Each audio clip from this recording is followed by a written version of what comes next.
لله رب العالمين والصلاة والسلام على نبينا وسيدنا محمد وعلى آله وصحبه وذريته وأمته إلى يوم الدين وبعد.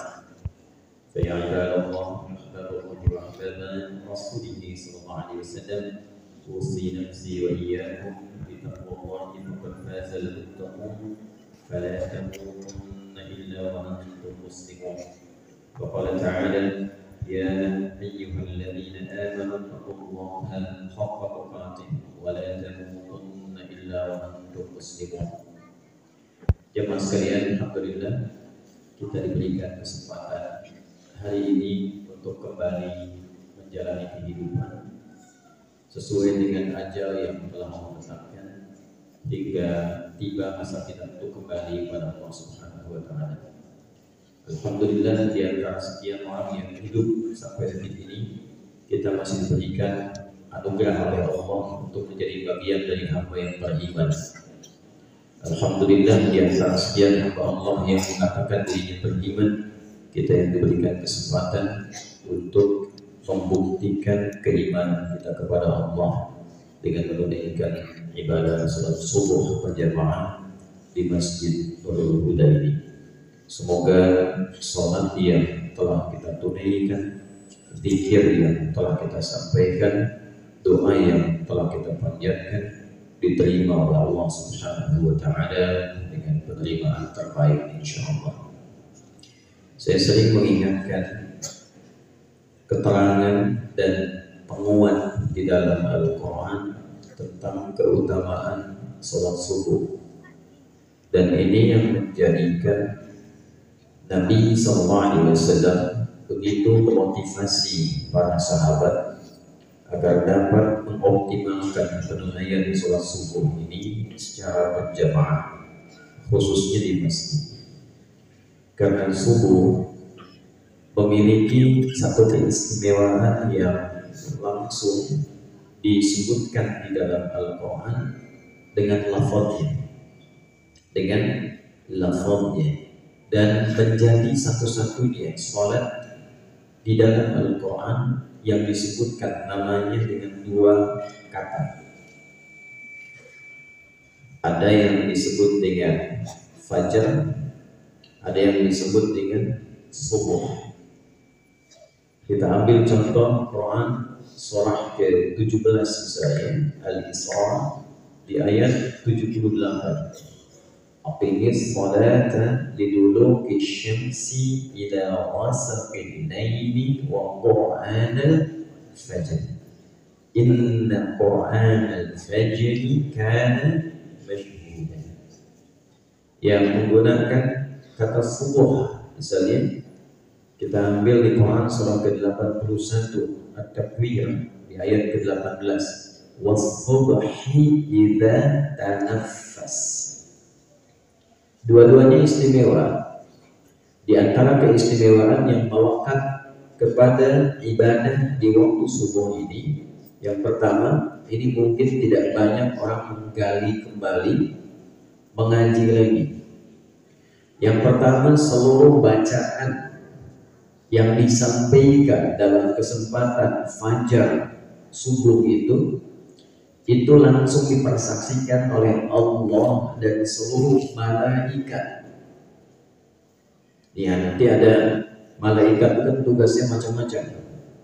Ada yang di lingkungan arsy, iliyun, ada yang tugasnya bertasbih, ada yang tugasnya bertahmid, bertaqdis, ada yang mencatat, ada yang urusan kubur dan seterusnya. Nah, khusus untuk waktu subuh ini itu dipersaksikan secara langsung, sehingga dalam persaksian ini konsekuensinya kata para ulama ada hal-hal baik dan istimewa yang langsung berdampak pada hamba yang konsisten menunaikan sholat subuh, khususnya dalam keadaan berjamaah dan di masjid khususnya. Yang pertama, besar peluang doa-doa yang dipanjatkan itu diterima dan dikabulkan oleh Allah. Dua, besar peluang dosa-dosa yang pernah dilakukan jika disertai dengan istighfar di waktu-waktu itu akan cepat diampuni oleh Allah.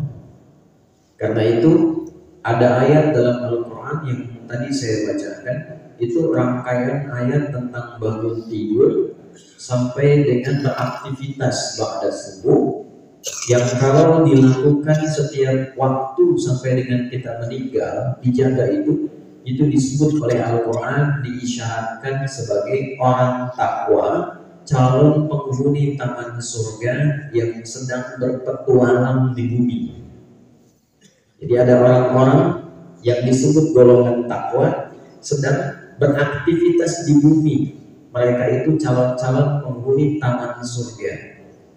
Apa di antara kebiasaannya? Dia mempersiapkan diri, salah satunya bangun sebelum subuh tiba, dan di antara amalannya itu memperbanyak istighfar sebelum subuh tiba. Bangun, dia tunaikan tahajud, kemudian sesaat menjelang fajar dia perbanyak istighfar. Waktu menjelang fajar disebut dengan sahar, jamaknya disebut dengan ashar.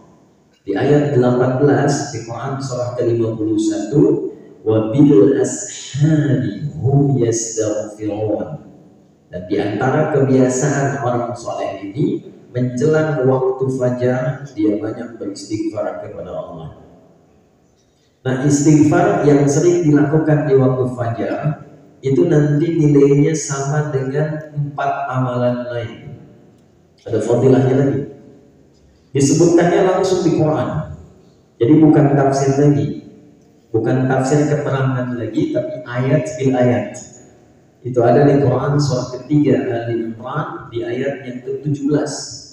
As-sabirina was-sadiqina wal-qanitina wal-munfiqina wal-mustaghfirina bil ashar.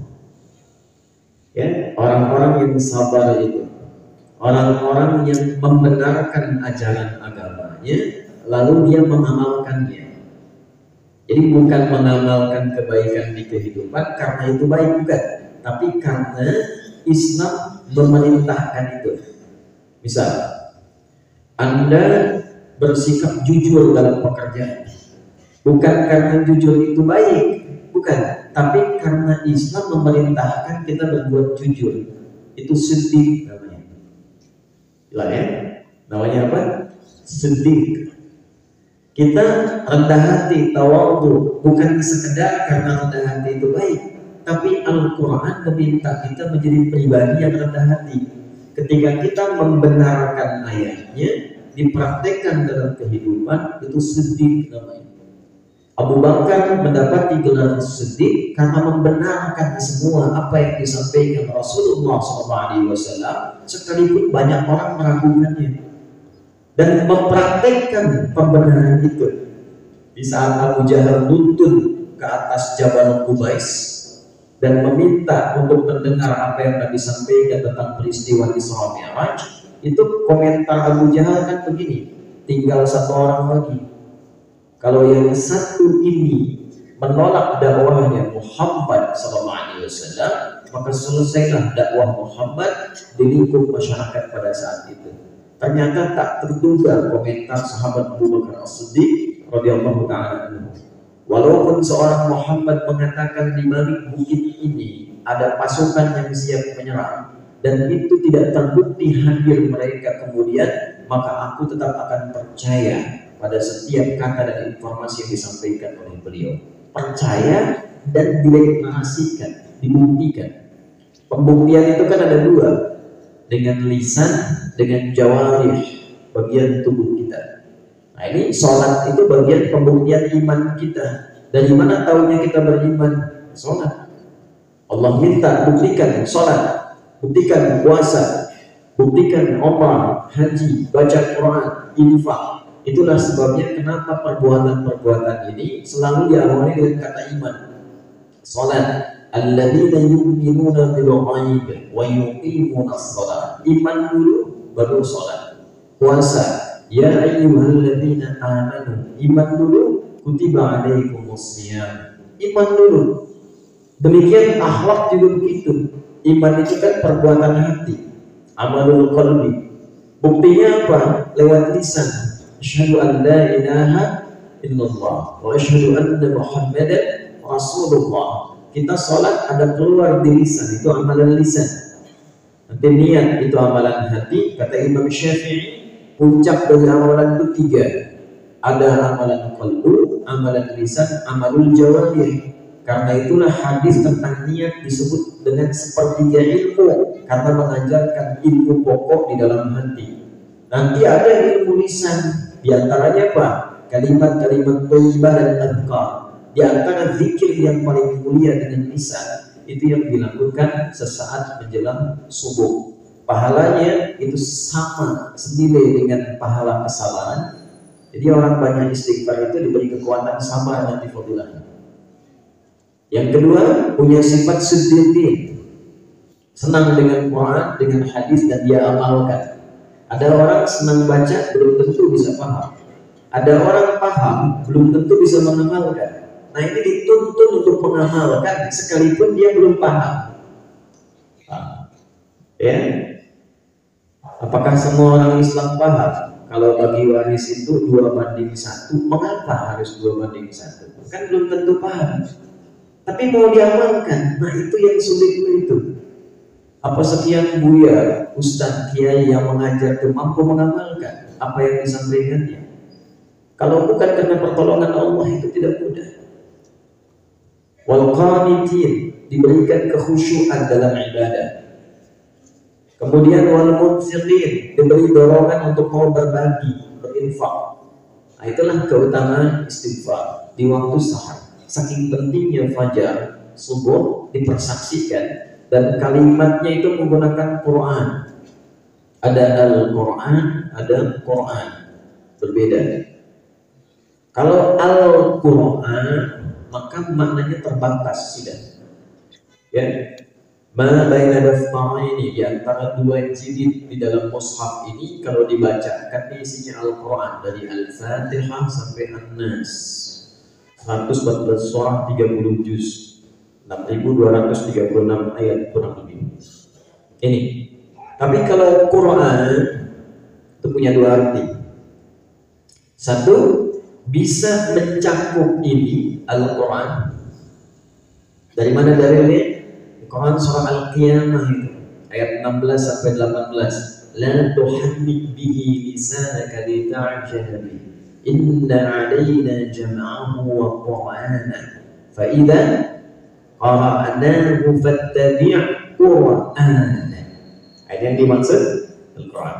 Yang kedua, maknanya bacaan secara umum yang baik-baik, yang menyambungkan kita dengan Allah. Istighfar, doa, tasbih, tahmid, takbir, itu keseluruhannya masuk dalam konteks Quran yang tidak pakai alif lam. Nah, subuh, fajar itu bersamaan dengan nafas yang baru keluar untuk menjalani kehidupan. Wasubhi idza tanaffas, maka saat itulah hal pertama yang kita lakukan zikir kepada Allah Subhanahu wa taala. Semua zikirnya didengar. Ya, inna Qur'anal fajr, pakai inna, harf nasbin wa tawkidin tansibul isma wa tarfa'ul khabara mabniyun 'ala al-fathi la mahalla lahu min al-i'rabi.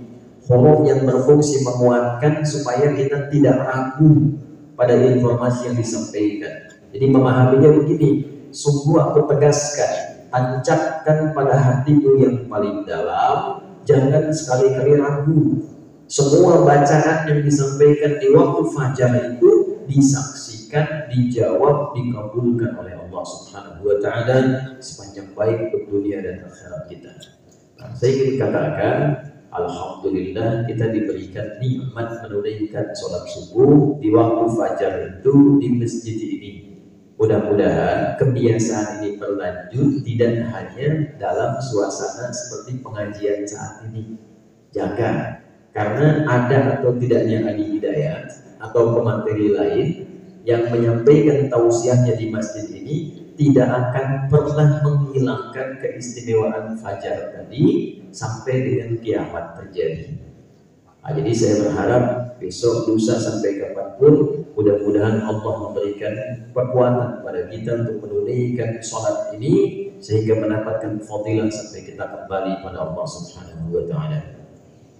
Tadi malam di Masjid Istiqlal saya sampaikan agar bisa diperbanyak sesi dialog di subuh kali ini sehingga waktunya bisa lebih banyak bermanfaat.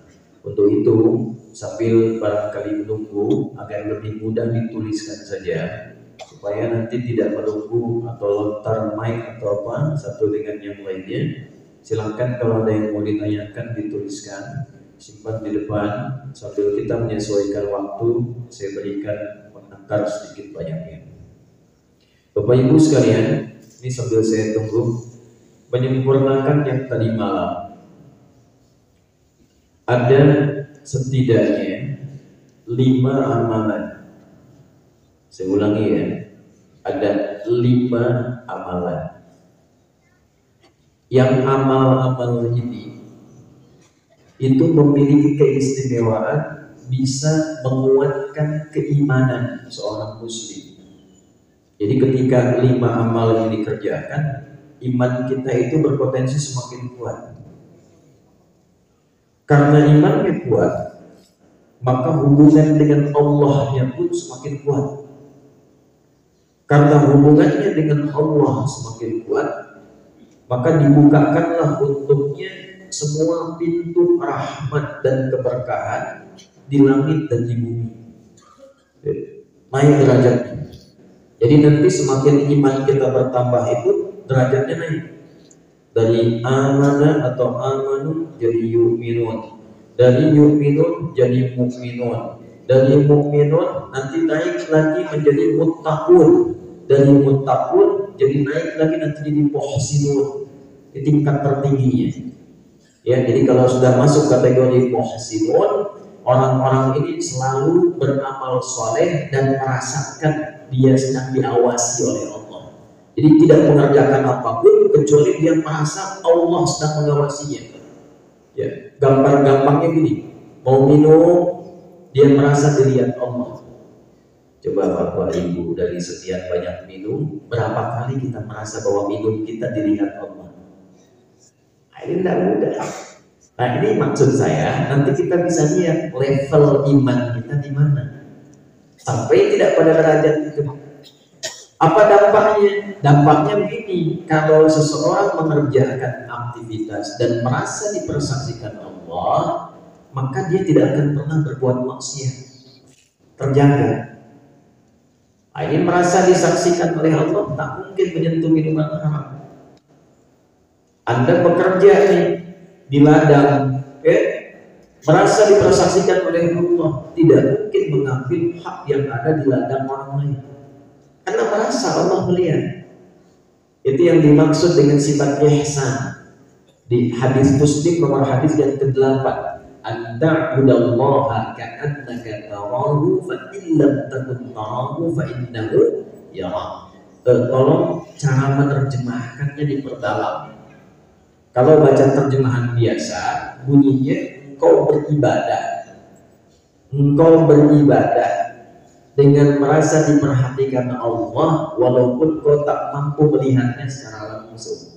Tapi kalau kita perdalam maknanya, bunyinya begini: engkau menjadikan seluruh aktivitasmu sebagai ibadah. Makannya ibadah, minumnya ibadah, berpakaiannya ibadah. Jadi ada nilainya. Ini saya perdalam sedikit ya. Ini panjang sekali pertanyaannya ini. Begini, saya mau perdalam sedikit sebelum sampai ke sini. Bapak dan Ibu, saya mau tanya sebentar. Kita ini hidup sekarang di mana? Halo, ngantuk, lapar. Kita sekarang hidup di mana? Dunia. Betul. Selamanya? Tidak. Setelah ini mau kemana? Akhirat. Baik, alhamdulillah. Ini saya tanya lagi sebentar. semua yang ada di sini jamaahnya berasal dari daerah yang sama atau tidak? Tidak semua dari Payakumbuh kan?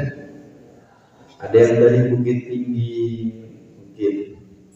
Ada yang dari Padang, boleh jadi. Ya kan? Sekarang saya mau tanya, bisa nggak datang ke Masjid Nurul Huda ini kalau tidak ada bekalnya? Tidak. Ke sini pakai kendaraan harus ada bensinnya kan? Itu baru pindah ke tempatnya yang tidak terlampau jauh. Sekarang dari Payakumbuh mau ke Jakarta, bisa jalan kaki? Bisa. Mungkin sampai kiamat kurang 2 hari lah. Ya kan? Maunya pakai kendaraan, pakai pesawat. Kendaraan darat pun ke Rio, nyebrang lagi, Lampung harus pakai ferry lagi. Pertanyaan singkatnya, artinya setiap berpindah tempat itu bukankah harus ada bekalnya? Ya kan?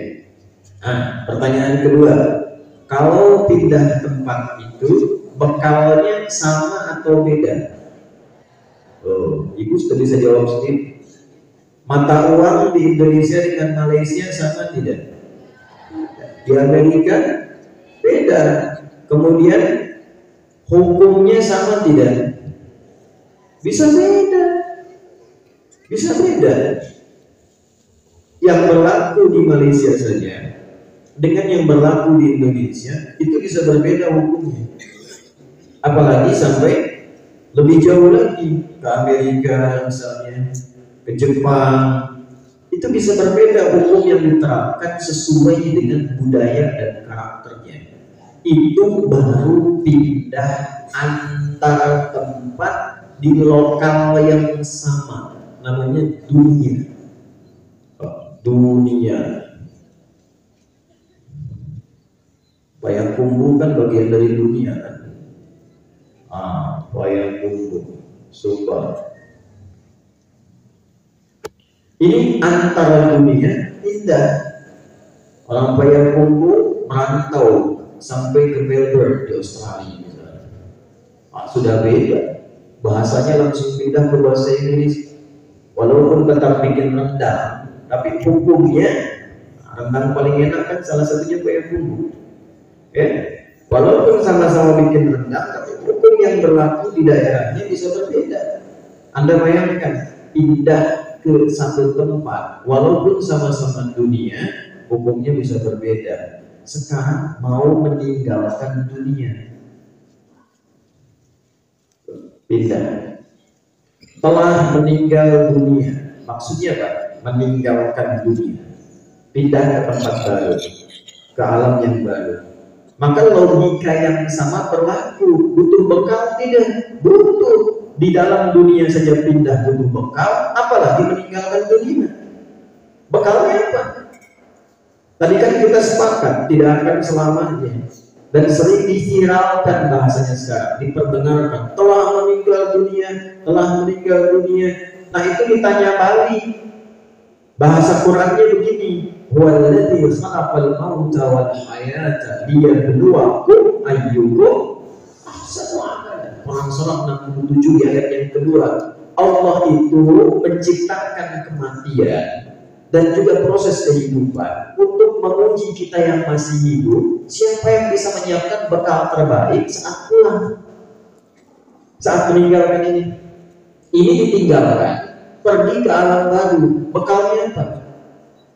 Dan hukumnya pasti beda, nggak akan mungkin sama. Jangan dipakai hukum dunia di alam yang baru ketika meninggalkan dunia.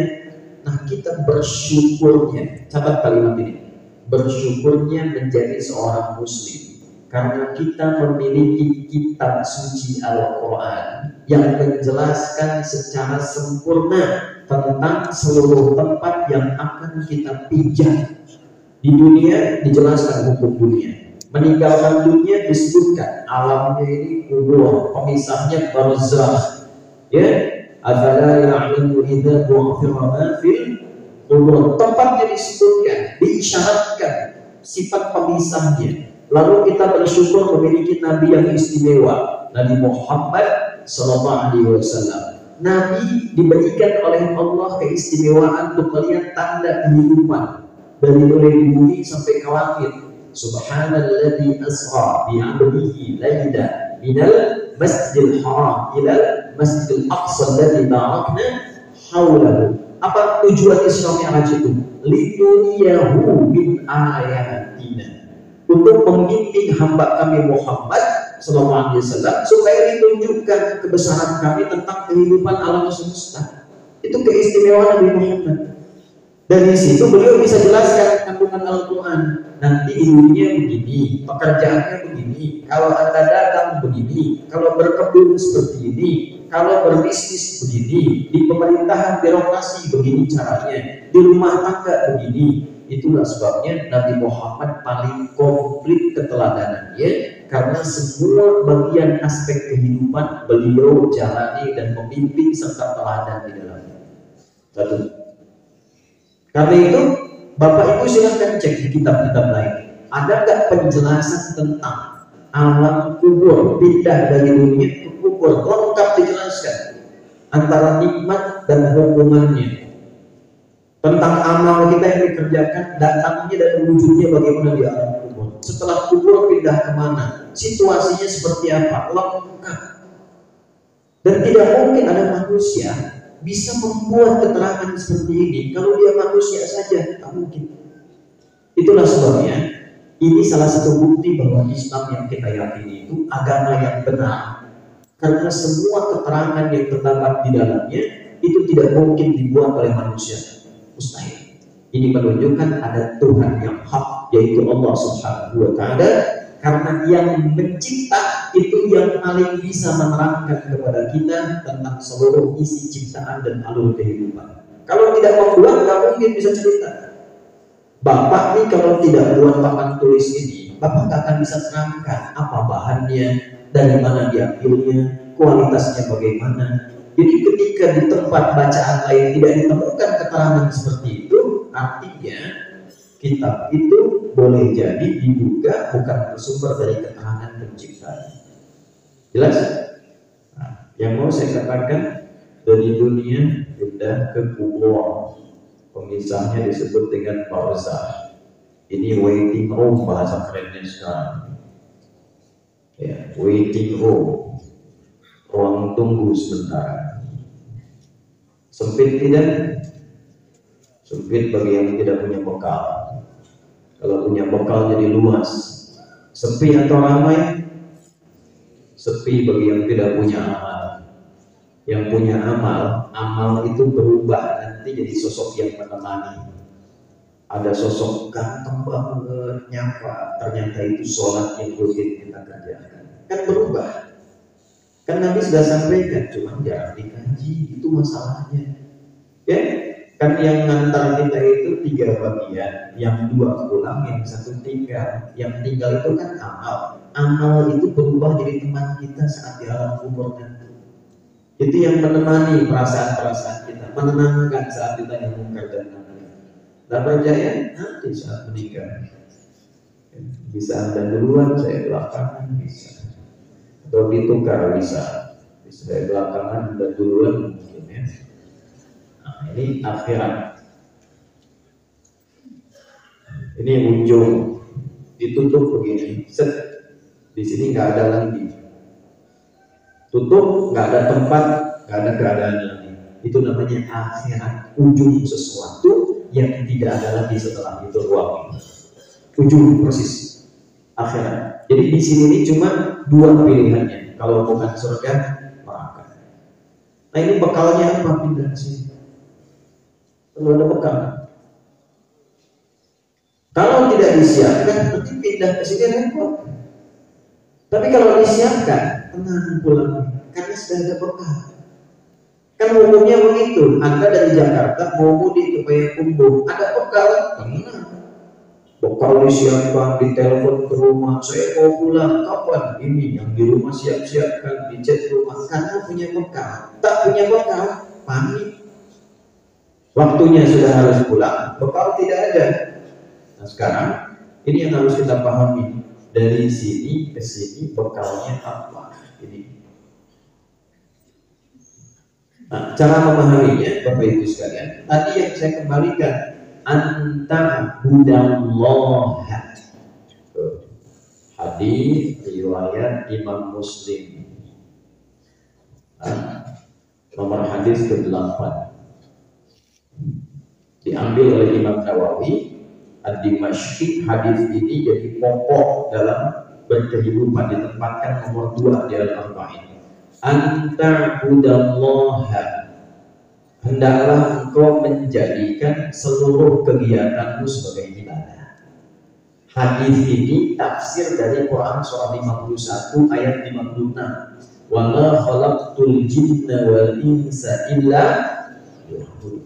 Tidaklah aku ciptakan jin dan manusia kecuali untuk menjadikan seluruh aktivitasnya sebagai ibadah. Jadi kita ini satu-satunya umat di muka bumi yang dari bangun tidur sampai tidur lagi kegiatannya jadi ibadah, Pak. Cuma saya paling tanya sama Bapak Ibu, dari sekian kita hidup sampai detik ini, berapa yang sudah jadi ibadah dari rutinitas kita itu? Harusnya standarnya ibadah. Nah, untuk menjadikan kegiatan menjadi ibadah, maka babnya ada 2. 1, niat. Niat itu adanya di hati.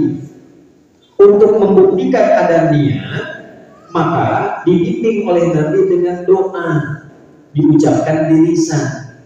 Doa ini mengkonfirmasi, menyampaikan bahwa perbuatan saya ini saya niatkan menjadi ibadah. Niatnya di hati.